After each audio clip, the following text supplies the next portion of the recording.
So tonight, Thursday, what was to be the third debate is actually the second debate, but what it clearly is the last debate.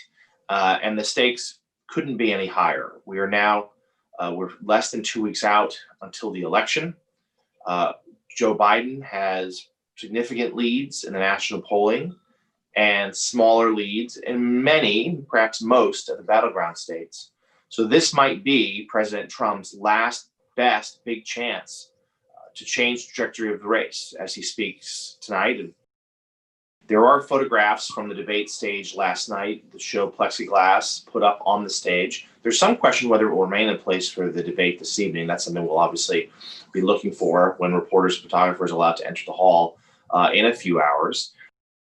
Trump campaign has also objected to the list of topics that will be discussed tonight. A list of about 7 or 8 were released ahead of time by the debate commission, saying that foreign policy should be one of them. At the moment, it's not listed as a topic because the Trump campaign wants to use foreign policy, that subject, to draw some contrasts between the president and Joe Biden, but also continue their allegations of corruption against Biden and his family. So Trump campaign's advisors have counseled the president to do less of that this time around, saying that it came off as angry and rude, and that a lot of Americans were turned off by that performance in Cleveland during their first debate. They have counseled the president to instead talk less and let Joe Biden talk more, not just because they think that Biden perhaps will have some verbal stumbles, but also because they feel like Americans, when they actually hear his policies, and they particularly note the point that the Trump campaign points to his tax plan, that they'll be turned off by them, and that they actually think that Biden can sort of hang himself on his own platform. But the president has not committed to doing that.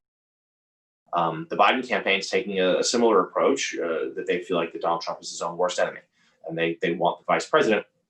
Certainly, he will offer defense of his record and his family, but he is expected to also let Trump talk, thinking that the president will get himself in trouble.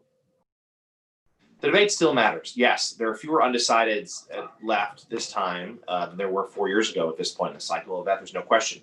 But there's enough where if they were to break solidly for one candidate or the other, it would make a difference. The late undecideds in 2016 broke heavily for Donald Trump and helped give him that victory.